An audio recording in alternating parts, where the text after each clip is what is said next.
एक समय की बात है। एक राज्य बहुत बड़ा था, जिसके राजा बहुत महान और दयालु थे।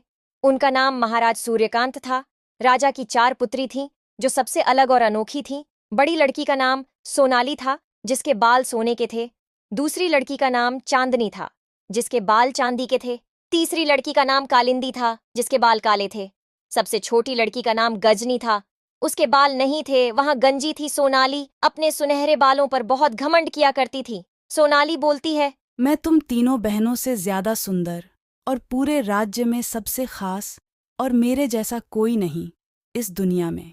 चांदनी बोलती है, मेरे जैसा भी कोई नहीं इस दुनिया में। मैं भी किसी से कम नहीं हूँ। मेरे चांदी के बाल दूर से ही चमकते हैं।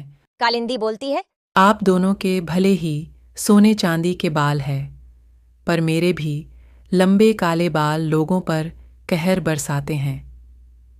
मेरे लंबे काले बाल को देखकर लोग मदहोश हो जाते हैं।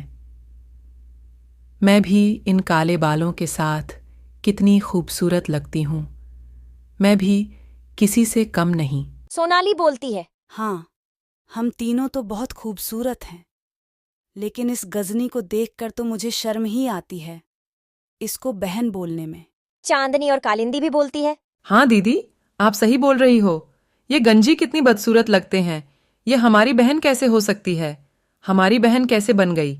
हम इतनी खूबसूरत, और यह राजकुमारी कैसे हो सकती है? गजनी को उन सब की बातें सुनकर रोना आ जाता है और वह वहां से चली जाती है। वहां अपने कक्ष में रोने लगती है। उसके कक्ष में महाराज आते हैं और उसको रोता हुआ देखकर बोलते हैं, क्या हुआ पुत्री, तुम क्यों रो रही हो? पिताश्री, मेरी तीनों बहनें इतनी खूबसूरत और मैं ऐसी क्यों हूँ? मैं गंजी क्यों हूँ? क्या मैं आपकी पुत्री नहीं हूँ? मैं लोगों के ताने सुन सुनकर थक गई हूँ। मैं क्या करूँ? मैं इतनी बदसूरत क्यों हूँ? पुत्री, तुम मेरी ही पुत्री हो और तुम बहुत खूबसूरत हो। तुम ऐसा क्यों सोचती हो?